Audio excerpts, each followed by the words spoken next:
सलाम सामीन, पेश खिदमत है आपके अपने channel Aliya reads and review पे हमीद फरीदी सीरीज का ये नॉवल लास्ट पार्ट औरत फरोश का कातिल। फरीदी और हमीद ड्राइंग रूम में बैठे चाय पी रहे थे।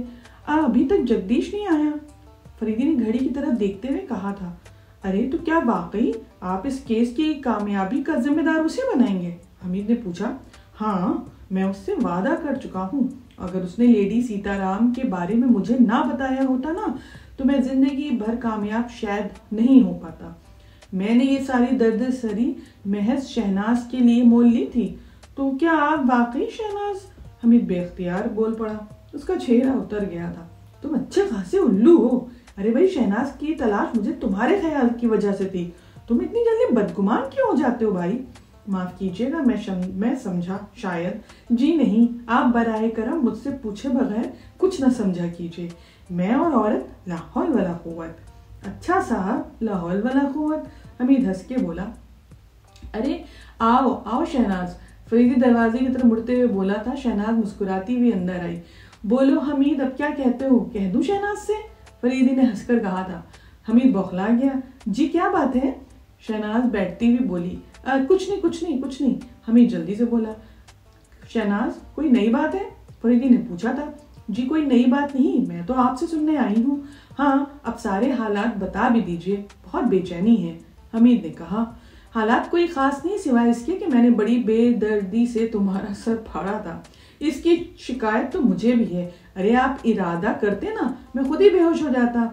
जरूर, आपसे यही उम्मीद होती तो इतनी खलाबाजियां खाने की जरूरत नहीं थी। अच्छा बताइए, वो कागज कैसा था जो आपने सुरेंद्र को दिया था, और हार चुराने की क्या जरूरत थी?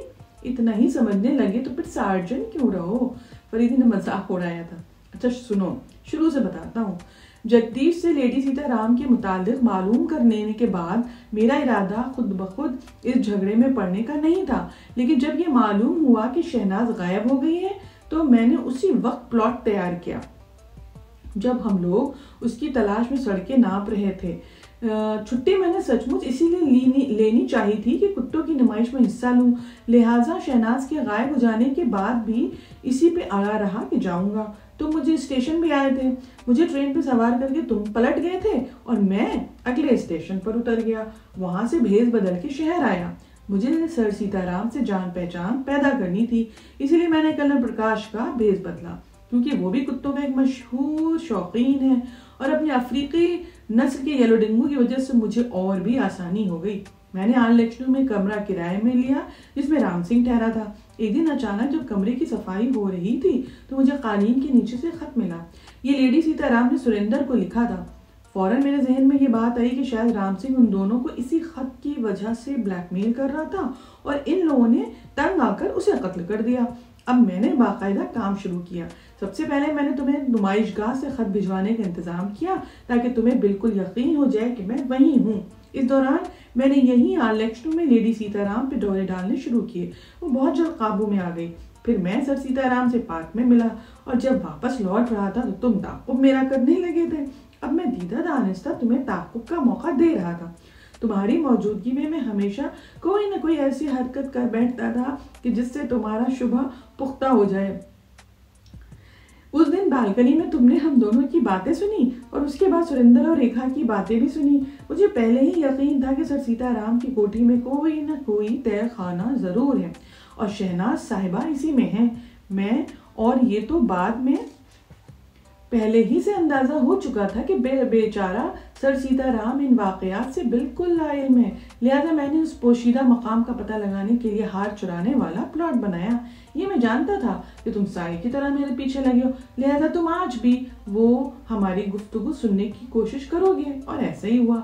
अगर तुम्हें इस बात का इल्म पहले से होता ना तो वाकयात में इतनी ज्यादा बेसाख्तगी हरगिज पैदा न होती। वो तो सब ठीक है, लेकिन मुझे चक्कर आने लगे हैं, आपको पता है इसका क्या इलाज होगा? हमीद ने पूछा। और इसका इलाज तो फरीदी ने इतना कह के शहनाज की तरफ देखा और शहनाज वो शर्मा के सर झुका चुकी थी। हाँ भाई, अब तुमने क्या सोचा है बताओ? क्या कॉलेज की मुलाजिमत जारी रखोगी? फरीदी ने पूछा था। आप जैसी राय दें, मेरा इस दुनिया में कोई नहीं है जो मुझे माकूल मशवरा दे। میرے خیال میں ملازمت ترک کر دو، اس واقعے کے بعد سے تمہاری کافی بدنامی ہوئی ہے، ہر چند کہ تم بے گناہ تھی، لیکن اس قسم کی بدنامی کے اثرات مشکل سے مٹتے ہیں۔ تو بتائیے میں کیا کروں؟ ارے میں اچھی طرح جانتا ہوں کہ تم اور حمید ایک دوسرے سے محبت کرتے ہو، تو میری مانو تو کیوں حمید صاحب، آپ کی کیا رائے ہے؟ حمید شرمانے کی ایکٹنگ کرنے لگا اور شہناز جو کہ سچ مچ شرما رہی تھی ضبط کرنے کے باوجود اپنی ہنسی نہ روک سکی۔ اتنے میں انسپکٹر جگدیش آ گیا، اس کے چہرے سے خوشی پھوٹی پڑ رہی تھی۔